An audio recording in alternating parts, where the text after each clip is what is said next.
Ladies and gentlemen, we are so honored today to have one of the greatest public servants in this country, maybe the best Secretary of Energy we've ever had, a dear friend of mine, a dear friend of Utah, and a real American. Please join me in welcoming Secretary Chris Wright.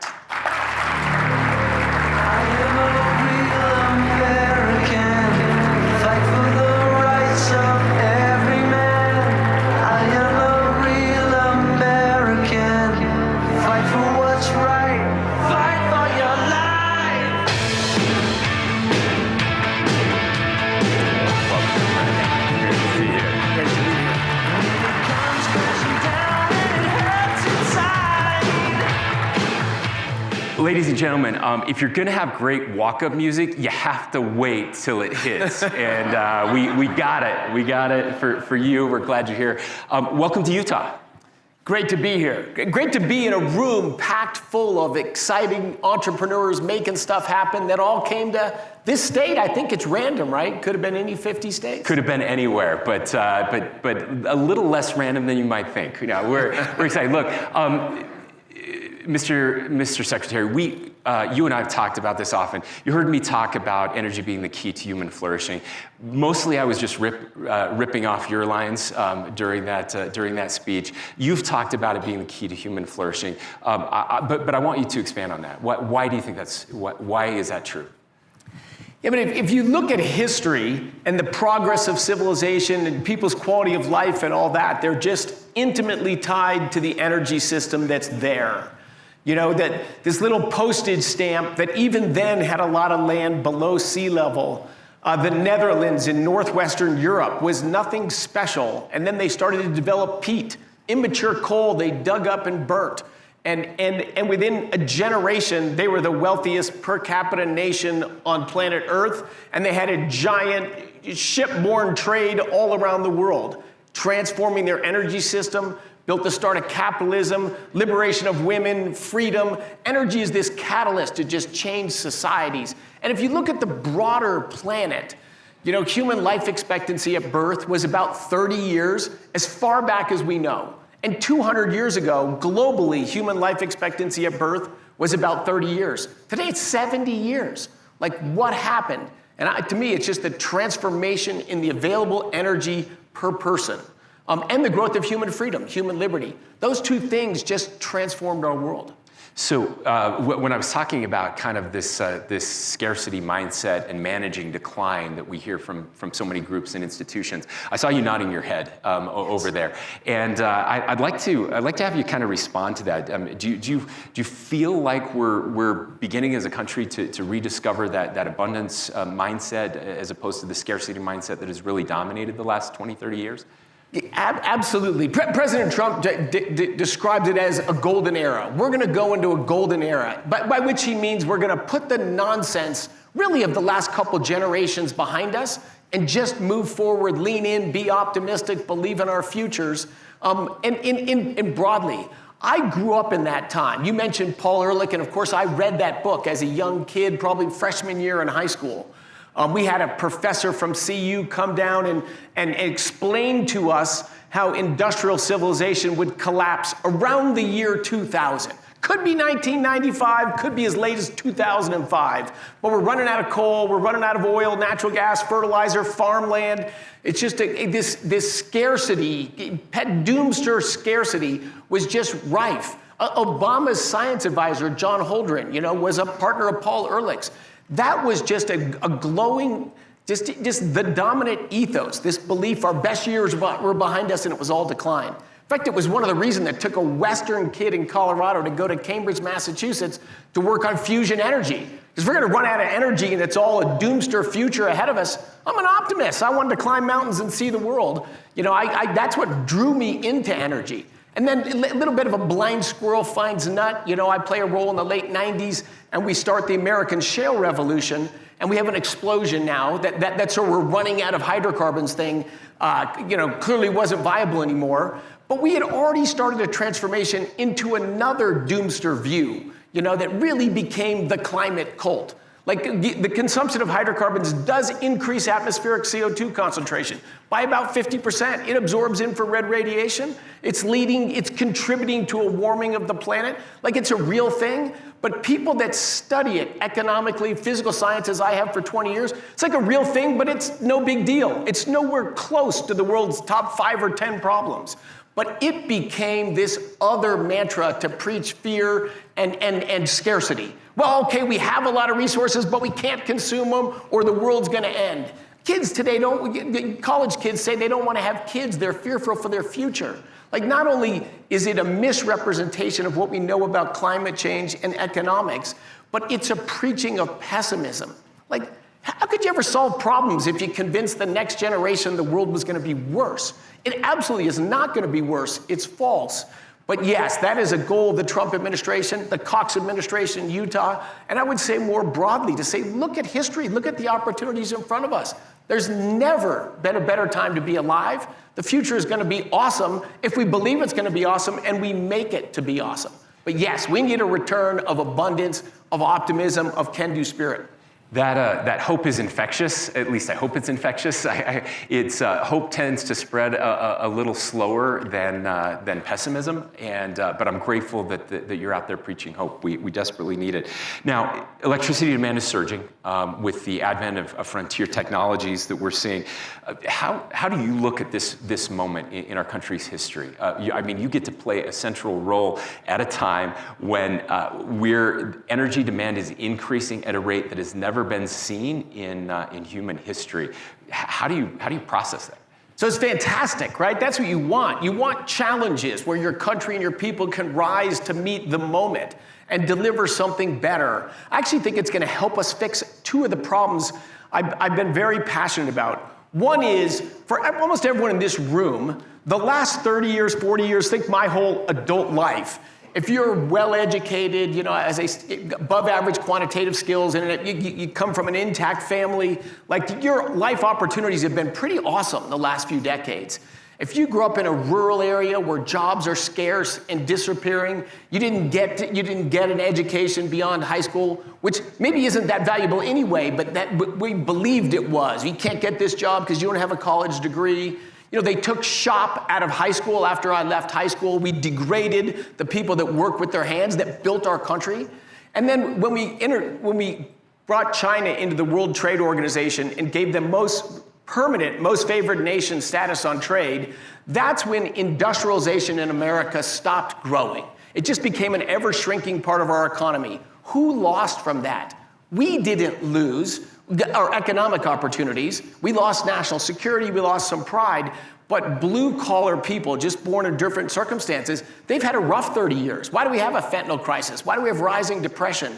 Why do we have declining populations in almost all our rural counties? Because we did things that gutted their job opportunities. You can't build big things in America anymore. You can design them. We're gonna move money around, we're gonna write software code, and we're gonna design things, and then we're gonna send it all to Asia or somewhere else to build it. We hollowed out this country. That's nonsense. We shouldn't do that. Now, with artificial intelligence, nobody thinks we should have China as that'll be great. Let's have China lead in AI and they'll send us all over to us. Nobody believes that. And they shouldn't have believed, let's have them make all our steel and all our manufacturing of semiconductors and everything. Let's move all that overseas. We did that.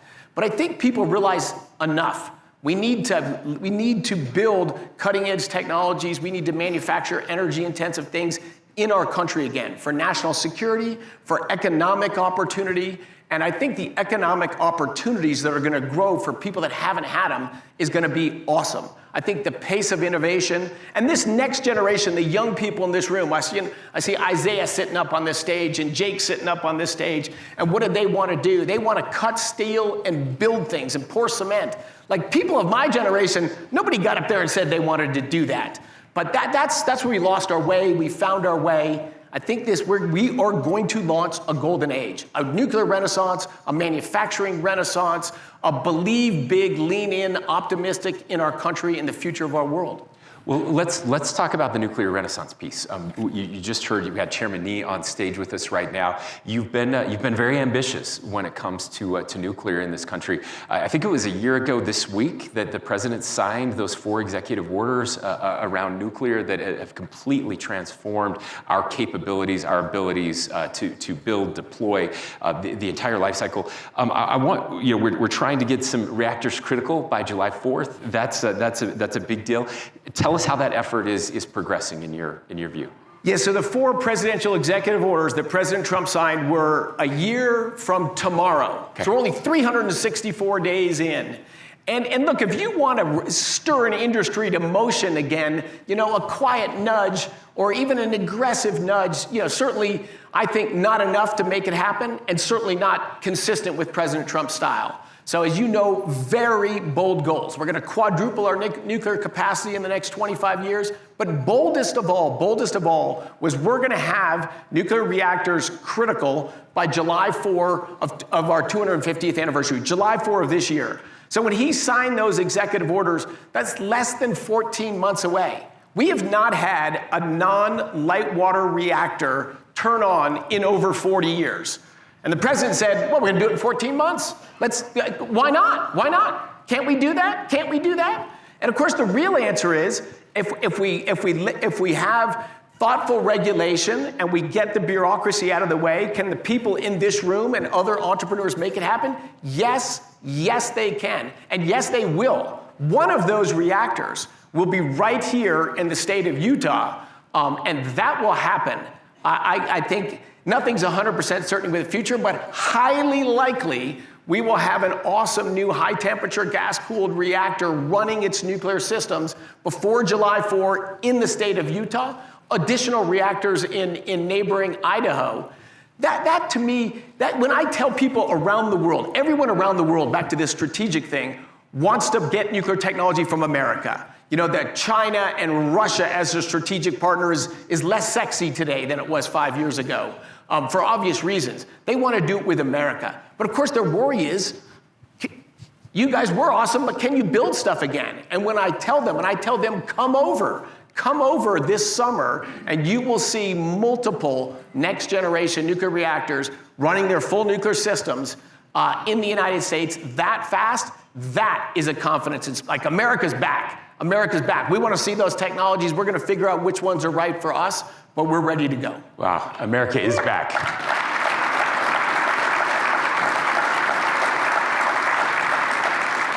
So as part of this ambitious rollout of nuclear, you did something that's pretty unique, that we're very excited about here in Utah. You issued a request for information, request for proposals around a life cycle, a nuclear life cycle innovation campus. And many states, 25 plus 28 states responded. And we're one of those. Obviously, we're a little biased. I thought we had a pretty great response. I won't put you on the spot there, but I do want to ask, how do you see that program kind of rolling out? What does that mean for those who may not know? What is a nuclear life cycle innovation campus? How do you see that, and why does it matter? How does it help what we're trying to do here? Oh, wow. I love this topic. And first of all, I can say, and I'm not violating any rules to say this, the response of Utah to this solicitation of, hey, tell us what you would do was one word: outstanding. Outstanding. This is...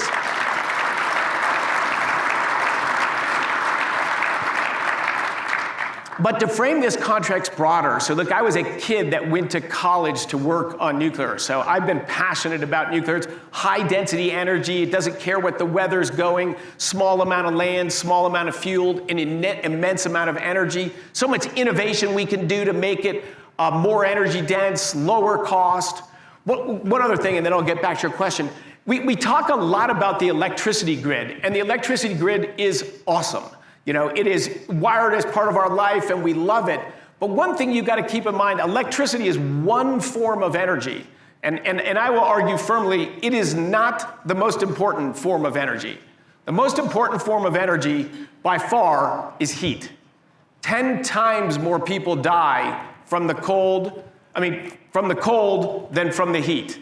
Even in Africa, 5 times more people die from the cold and the heat. You can't have a modern civilization with everyone living all around without reliable heat to keep people alive. That's use number 1. Number 2 is almost half of global energy is used to make materials, to make the steel, to make the cement, to make plastics, to make fertilizer that's transformed global agriculture. We use almost half of global energy to make materials that we then use to build EVs or buildings or nuclear power plants or our electricity grid. If you take all of the energy from the electricity grids all around the world, all of that energy, it's roughly equal to the amount of energy we consume to make steel, plastics, concrete, and fertilizer. Just those 4 materials consume as much energy as all of the electricity grids on planet Earth.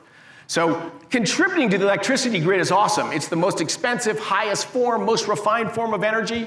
That's what nuclear does today. That's awesome. But why I love nuclear even more is it can also deliver high temperature process heat. It hasn't done that yet. We have a test reactor program at the Department of Energy is supporting with Dow Chemical Plant in Texas, where we're going to see meaningful nuclear plants not only supplying electricity, but process heat. So if you look at the long-term future, today all process heat comes from burning wood, coal, natural gas, or oil. It just comes from burning hydrocarbons. Why does China dominate in the manufacture of solar panels? Because to make polysilicon, it takes immense amounts of very high temperature process heat, and China's got a massive amount of coal. And of course, slave labor doesn't help, it doesn't hurt their cause either, although it hurts our hearts and hurts human rights and hurts everything we love and believe in. But China is a massive manufacturer because they generate massive amounts of process heat to make things. We're going to make those things in the United States again, but with better sources of process heat. In the US, it's dominated by natural gas, but in the long run, nuclear is going to become an ever-playing role in that. So I say all that to say the role of nuclear is even bigger than we envision right now of what it's going to mean in the future going forward.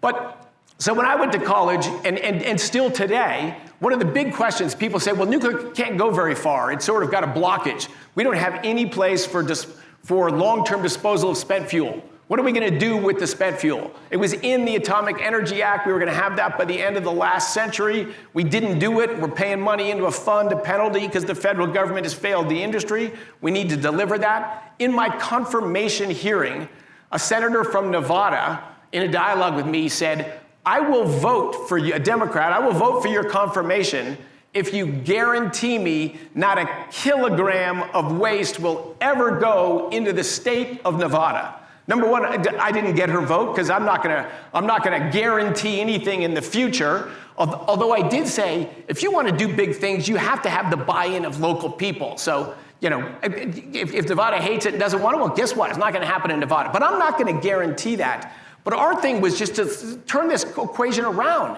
If you tell people we're going to impose this on you, all of our natural reactions is, no, you're not. You're not going to impose on me. You're going to tell me.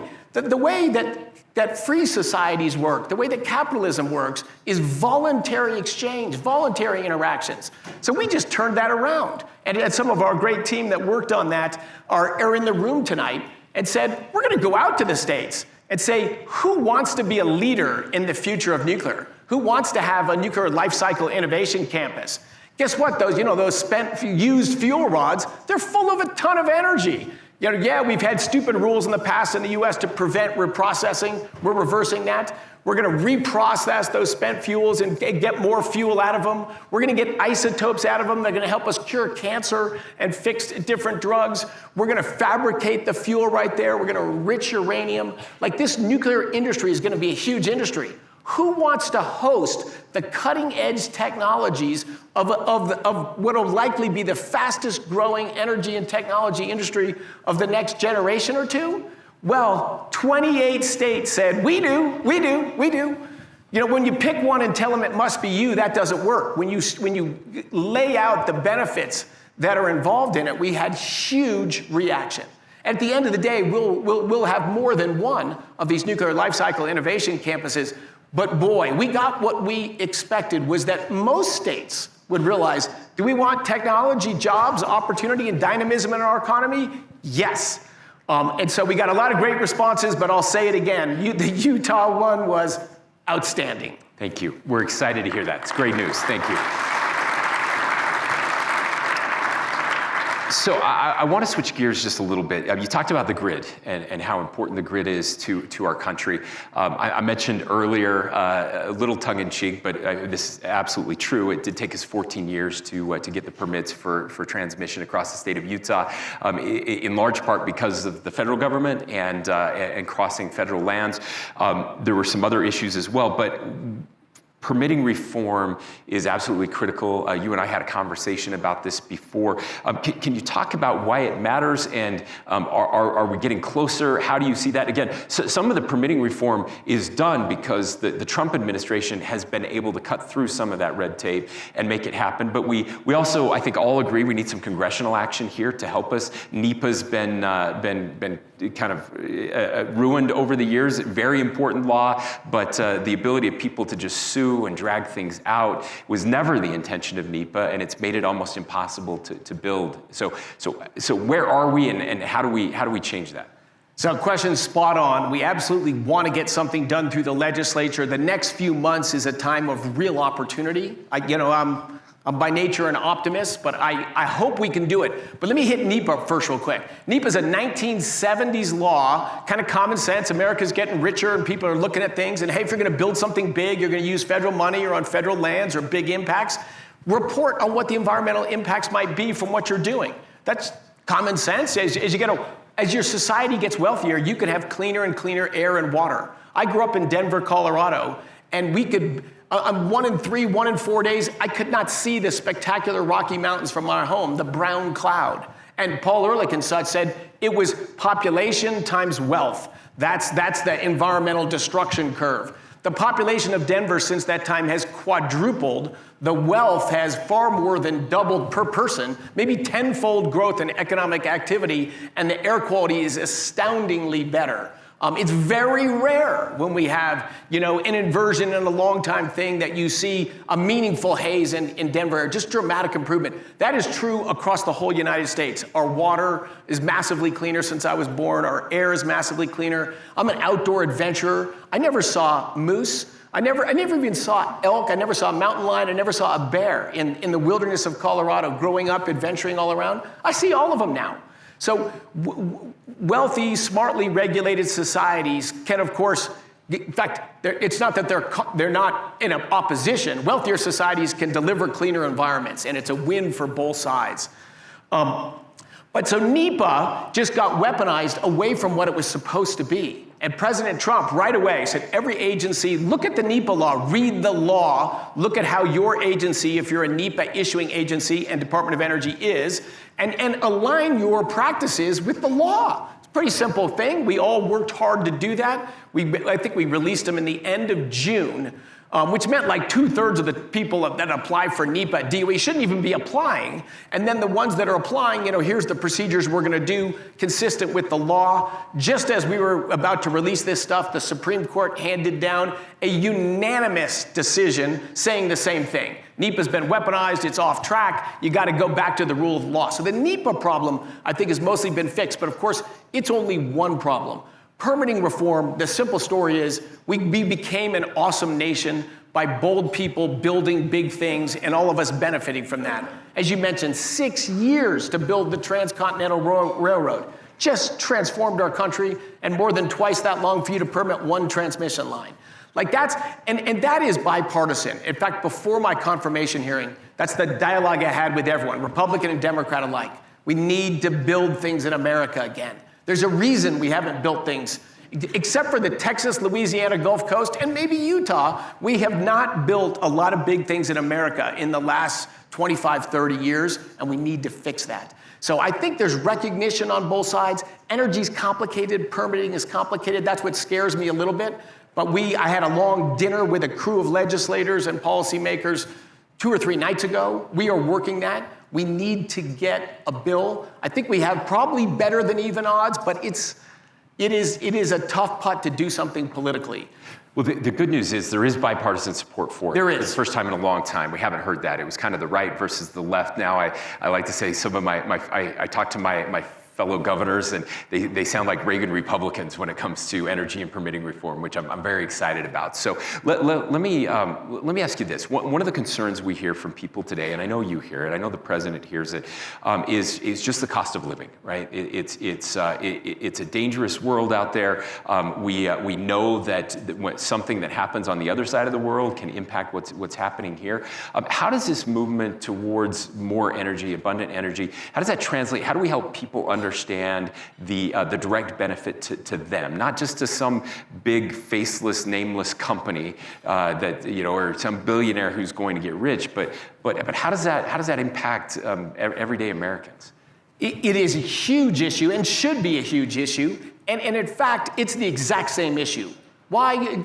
Over the last 5 years, electricity prices nationwide have gotten about 30% more expensive. And we produce only a tiny bit more electricity than we did when we started. Like, that's just crazy. For 100 years, the real cost of electricity declined, the reliability of the grid grew. That's what would happen in a marketplace. But we just interrupted that. We made it hard to build big things, and this obsession and misunderstanding of climate change just made it impossible to build. Look, our grid today, it runs on natural gas, coal, and nuclear. That's the backbone of the American electricity grid. It's the backbone of the electricity grid in almost every wealthy nation. As you get with the wealthier nations, it tends to be led by gas and nuclear, and coal drops down a little bit. In lower income nations, it's led by coal, and then gas or nuclear play another role. But that's how you keep the lights on throughout my whole life. I'm all for new technologies and all that, but that's what works. We made it impossible to build those plants, and then we celebrated how many coal plants we could close as fast as we could. Lots of life left in them, but we're going to shut them down because they're ruining the planet. And of course, there was always falsely charged, and they're making electricity expensive. And then we subsidize a massive amount of kit that produces electricity sometime, but not all the time. There's no customer for that. The electricity grid has to match supply and demand at every moment in time. So I say, if you want to look at what matters with an electricity grid, don't look at the average numbers. They don't mean anything. Look at the peak demand times. There's winter peaks and there's summer peaks. Look at those 3, 4, 5, 10, 12 hours on whatever your local grid is, and see what's delivering electricity then. Because that's what determines, can you build a new manufacturing plant here? Can you build cutting edge technology, innovation, and computation here? How much capacity do you have at peak demand time? In New England, January 27th, during this very cold stretch, biggest stress ever on the New England electricity grid, 2% of New England electricity came from wind, solar, and batteries in those critical hours, 2%. They got 3% from burning wood and trash, and then they got some imported hydro from Canada, and the grid was powered. Their number one source was oil, because the common sense has left New England for a generation, and they won't let new pipeline capacity come in. So when it gets cold, the natural gas has to go to heat people's homes, and their natural gas burning power plants have to burn oil because they don't have enough gas. We had to get emergency barges and trucks to move oil all around. I'm like, that's the problems we should have had when my mom was in high school in New England. We burnt oil a lot in the United States to produce electricity in the 50s and 60s. We don't today. It's expensive. We have better options. But it's just bringing common sense back to electricity. But demand growth, if you look at the states that have had the fastest growth in electricity prices, that's California, that's New York State, that's Massachusetts, that's Maryland. These are states that produce less electricity today than they did 5 or 10 years ago. You look at Germany and the United Kingdom, tripling their electricity prices. They produce 20% less electricity than they did before they spent $500 billion to clean their grid and export all their industry. So it's just common sense. The states that have had fast demand growth, Utah's going to be one of those. Those are the states that don't have rapidly rising. In fact, in inflation-adjusted terms, all of them have declining electricity prices in real terms, and some of them have nominal electricity prices declining. I think you'll see a lot of that in the coming years. The states that lean in, demand growth, build new kit, and therefore more efficient use of the existing infrastructure, those are the states that are going to stop the rise in electricity prices, energy, and push them down. The states that stay in the non-abundance, in the scarcity, fear-mongering mode, they're going to continue, sadly, to see rising electricity prices. But hopefully that's going to become so politically unpopular, even they are going to have to creep towards abundance, We want to embrace everyone in abundance, optimism, and a better future. Well, I certainly hope so. Look, Operation Gigawatt, as I mentioned to some of you last night, was never about just making Utah the best state to invest in, the best state for energy, although we certainly hope that would be the case. I will tell you that when people ask, they're always a little surprised to learn that Utah has led the nation in GDP growth over the last 10 years, number 2 over the last 25 years, that we've been the number 1 state for economic outlook for 19 straight years. They're like, why is that? Well, one of the big drivers behind that is we've been in the bottom 5 states for energy prices during that entire run, often having the lowest energy prices anywhere in the country. And you're right, that leads to abundance, jobs, economic growth, all of the good things that we've talked about. Now, I just want to conclude with this. Last question for you, and anything else you want this group to know. But we've talked a lot about America's 250 and where we are. Historians are going to write about this time, and they're going to write about energy and the needs, the expansion, who got it right, who got it wrong. When those historians look back on America during your time in office and look at what we accomplished, what do you think that story will be? What do you hope that written record says about this time? That we re-embrace the founding ideas of our country, that we made decisions, as you have made in Utah, that benefit the freedom and prosperity of our people. It's just going back to, maybe even better said by our founders, we're going to embrace an agenda that it best enables life, liberty, and the pursuit of happiness. Let the marketplace and people decide that. The government should not be deciding that, controlling the economy, and making decisions for you. Let the American people be free and pursue life, liberty, and their pursuit of happiness. Ladies and gentlemen, America is back because of people like Secretary Chris Wright. Please join me in thanking him.